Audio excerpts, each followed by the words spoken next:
Olá, tudo bem? Como vai você? Espero que você esteja bem, sempre bem. Eu sou o professor Rivaldo Machado, seu professor de Geografia, aqui do SAI Digital.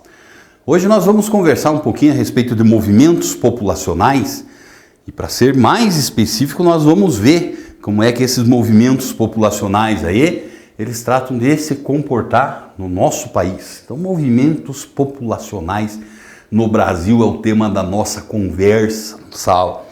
Quando nós falamos nesses movimentos populacionais no Brasil, uma coisa que nós devemos ter muito clara é justamente isso. O Brasil, ele é um país que sempre se apresentou, historicamente se apresentou aí, como um país que teve, por assim dizer, suas fronteiras abertas. Até hoje é assim, né? Onde nós acabamos encontrando o quê? Nós acabamos encontrando que devido a isso, muitos povos para cá, historicamente, se dirigiram. Sempre foi uma terra que muitas vezes significou a paz, a prosperidade e assim por diante. Então, por outro lado, nós acabamos percebendo que essas fronteiras, digamos assim, abertas a todos os povos, acabou gerando o quê? Acabou gerando uma sociedade quase que multiétnica, uma diferença muito grande. Você não tem, por exemplo, o típico brasileiro. Qual é esse típico brasileiro? Você pensa assim, por exemplo, lá, um holandês, opa, já vem na tua cabeça alguma coisa, o japonês, algum país africano. Você sabe que existe um biótipo típico do cidadão daquele país. E agora o brasileiro, quem é ele? Ele é o nordestino, ele é o sulista, ele é o negro, ele é descendente de índio? Não existe. Então isso é uma característica importante. Nós recebemos esses movimentos populacionais, essas grandes levas de pessoas, e o recebemos até hoje, que formou essa sociedade extremamente complexa aí. Então nós vamos ver aqui o que é essa complexidade, como é que funciona essa complexidade. Então digamos assim, aqui chegou uma moçada, todo mundo contribuiu para a gente. Olha lá onde que estão os nossos destaques. Maior grupo que chegou no Brasil entre 1884 e 1959 foi representado justamente aqui pelos alemães. Alemães não, o que é isso? Pelos italianos, né? O que nós encontramos aí? Mais de 1,5 milhão de italianos foram atraídos aqui a partir desse ano de 1884. Parte significativa desses italianos que aqui chegaram era o quê? Estávamos vivendo uma crise econômica na Europa e principalmente na Itália. O Brasil era sempre aquele país que chegava até a Itália com aqueles ares assim, ó, lá é uma terra que está crescendo, existe a prosperidade. Então, até mesmo incentivados pelo próprio governo brasileiro e italiano, muitas levas, uma grande quantidade desses italianos vieram para cá. Basicamente, onde é que eles se estabeleceram? Eles se estabeleceram no sul do país. Você vai lá na região, lá no Rio Grande do Sul, em uma região que é chamada de Serra Gaúcha, existe uma leva e uma leva muito significativa desses italianos. Existe no estado de Santa Catarina, você vai até o estado do Paraná, Curitiba, tem o bairro de Santa Felicidade, típico italiano. Você vai até São Paulo, né? São Paulo a gente pode dizer que é a cidade cosmopolita, tem todo mundo lá dentro, né? Mas em São Paulo você encontra, por exemplo, o famoso bairro do Bexiga, que ele vai ser um bairro com fortes características italianas, né? Então, basicamente, esse centro-sul aí foi a grande leva desses italianos que aqui chegaram. Daí, o que nós encontramos? Nesse período de 84 a 1969, em segundo lugar, vem os portugueses. Então, os portugueses aqui chegaram.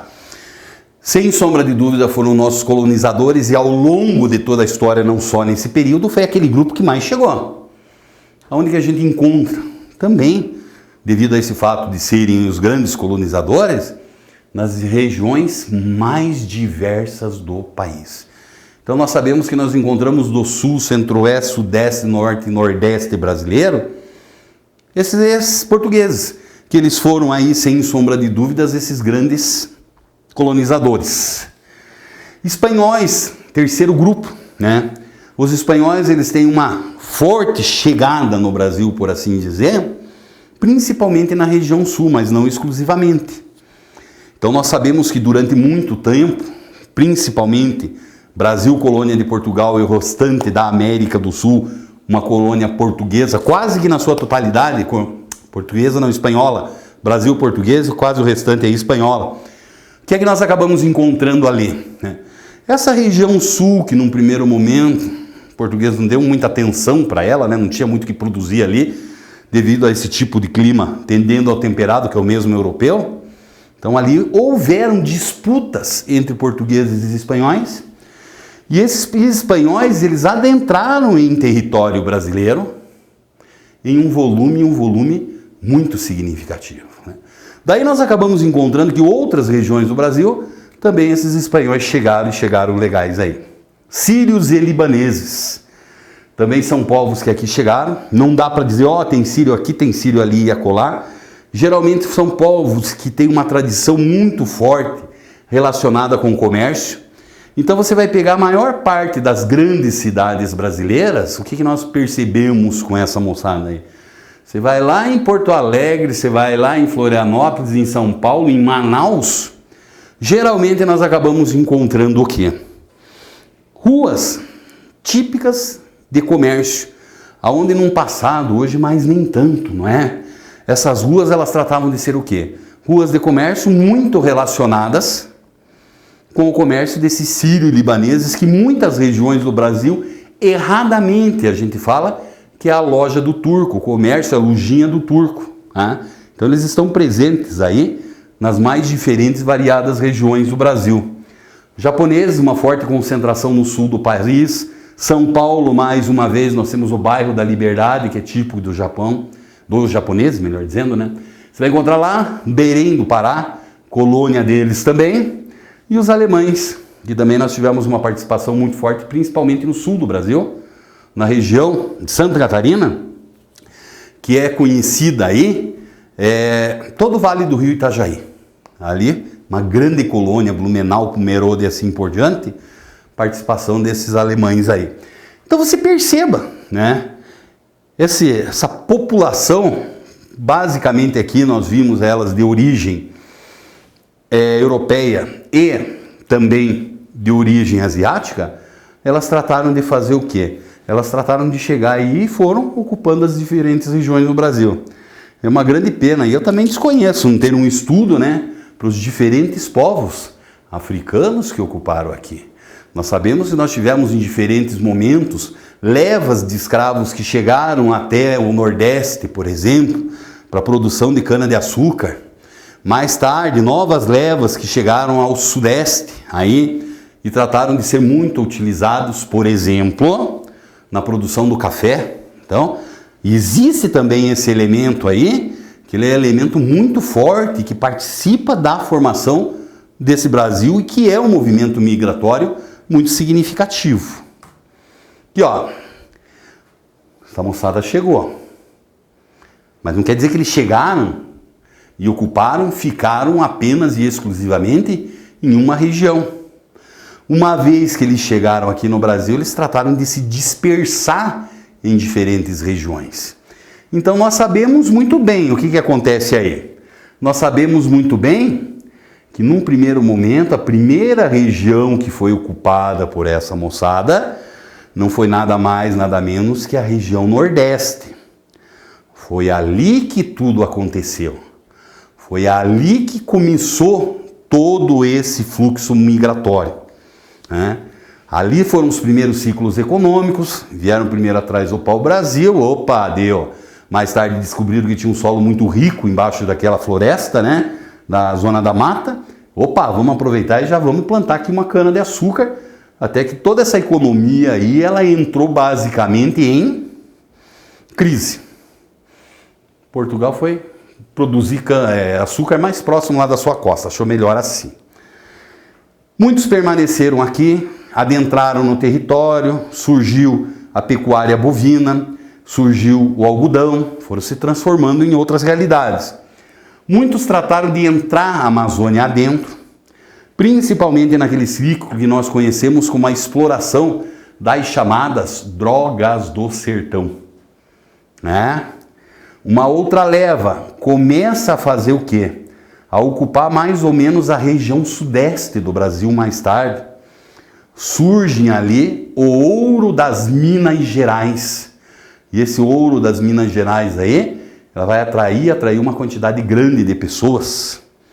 A partir dessas Minas Gerais, muitos desses primeiros exploradores, desses bandeirantes, também eles já começam a adentrar o chamado Centro-Oeste brasileiro.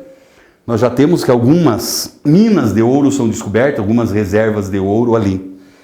E não percebemos ainda uma forte imigração nesse instante, principalmente para o sul do Brasil. Correto? Então, lentamente, esse imigrante, principalmente europeu, o que ele vai fazer? Ele vai tratar justamente de estar se distribuindo aí por todo esse território nacional. Bom, então, finalmente nós chegamos aí no nosso século XX. A partir desse século XX, nós vamos perceber que mudanças na economia, que já começaram, é claro que tudo isso aí tem um desencadeamento histórico, lá no século XVIII e XIX, mas nós acabamos percebendo aqui que essa economia do sul do Brasil, ela começa a se desenvolver. E essa economia que se desenvolve no sul do Brasil, ela tem uma origem, não é muito relacionada com a presença de imigrantes internos, né? São imigrantes externos que vieram lá naquela primeira leva. Com isso nós acabamos tendo o quê? Com isso nós acabamos tendo aí uma ocupação muito forte, o século XX vem, né? E principalmente a segunda metade. Nosso mapa aqui está mais preocupado com o período 2005-2010, mas antes de nós chegarmos lá, existem essas diferenças e essas diferenças que são grandes, né? Década de 50, chegada na presidência da República do JK. Aí nós acabamos tendo que surgem mudanças. Ele vai trazer a capital do país lá para Brasília, lá no Centro-Oeste, né? E nós temos com essa chegada aí em Goiânia, em Goiás, melhor dizendo, abre-se as fronteiras agrícolas brasileiras, um novo ciclo. Esse novo ciclo vai ser o quê? Muitos sulistas que vão aí entrando nesse cerrado, principalmente para a produção de uma agricultura mais intensiva. E esse ciclo, ele vai acontecendo. Hoje, essa fronteira agrícola, novíssima fronteira agrícola, já chega até essa região do Nordeste aqui, né? Nessa divisão entre Maranhão, Tocantins, Bahia e Piauí, o famoso Mato Toba. Hoje, nós percebemos novos movimentos populacionais. O Centro-Oeste brasileiro, ele é um Centro-Oeste que cada vez mais está se desenvolvendo. E agora chegando uma segunda fase de desenvolvimento. Se a primeira foi marcada principalmente pelo caso da agricultura e da pecuária, hoje cada vez mais nós percebemos aí que esse Centro-Oeste, ele é um Centro-Oeste que vem se industrializando, né? A indústria de alimentos, a própria indústria automobilística chegou lá. Então é a região brasileira que mais recebe imigrantes, né? Lá existem as oportunidades que nós encontramos e elas vivem em grande quantidade. Um fenômeno recente que nós estamos percebendo no Brasil é a chamada migração de retorno. Então nós sabemos que principalmente na década de 50, 60 e 70, a grande quantidade de nordestinos veio até o sudeste brasileiro, a industrialização em São Paulo. Só que o que aconteceu com esses migrantes? Ali eles ficaram, eles trabalharam e eles se aposentaram. E hoje uma parte significativa deles que tem uma renda, uma estabilidade e coisa parecida, pratica um tipo de migração que é a chamada migração de retorno. As pessoas gostam de voltar às suas regiões de origem, tá? E os nossos brasileiros quando saem? Para onde é que esses nossos brasileiros vão? Tá? Então eles chegaram, se distribuíram aqui dentro e agora muitos deles estão indo embora. Ainda a Europa é responsável por mais da metade dos brasileiros que daqui saem, 51,44%. A América do Norte, por mais que exista uma proximidade, fica com um pouco mais de 26%. A Ásia com 8%, a própria América do Sul com 7%, a Oceania com 2%, e assim vai uma quantidade grande desses brasileiros que trata de fazer o quê? Cada vez mais ele está aí em um constante movimento. Então perceba você, o que é que nós encontramos aí? Quando nós falamos em um Brasil de forma geral, automaticamente nós vamos perceber o quê? Que existem movimentos populacionais, que esses movimentos populacionais ainda eles estão acontecendo nos dias de hoje. E sempre é interessante a gente prestar atenção em uma coisa, né? Que os movimentos, principalmente não tanto os internos, né? Porque esses internos a gente até compreende. A tendência natural hoje é o Centro-Oeste, ele apresenta um mais elevado nível de desenvolvimento, correto? Então, lá automaticamente vão surgir oportunidades de vida. Mas daí amanhã ou depois pensamos o norte e a Amazônia vai entrar nesse mesmo processo, vai ocorrer também uma migração forte para lá e essa dinâmica vai continuar e é assim mesmo que tem que acontecer. Tudo bem? Tudo legal? Então tá bom. Grande abraço para você.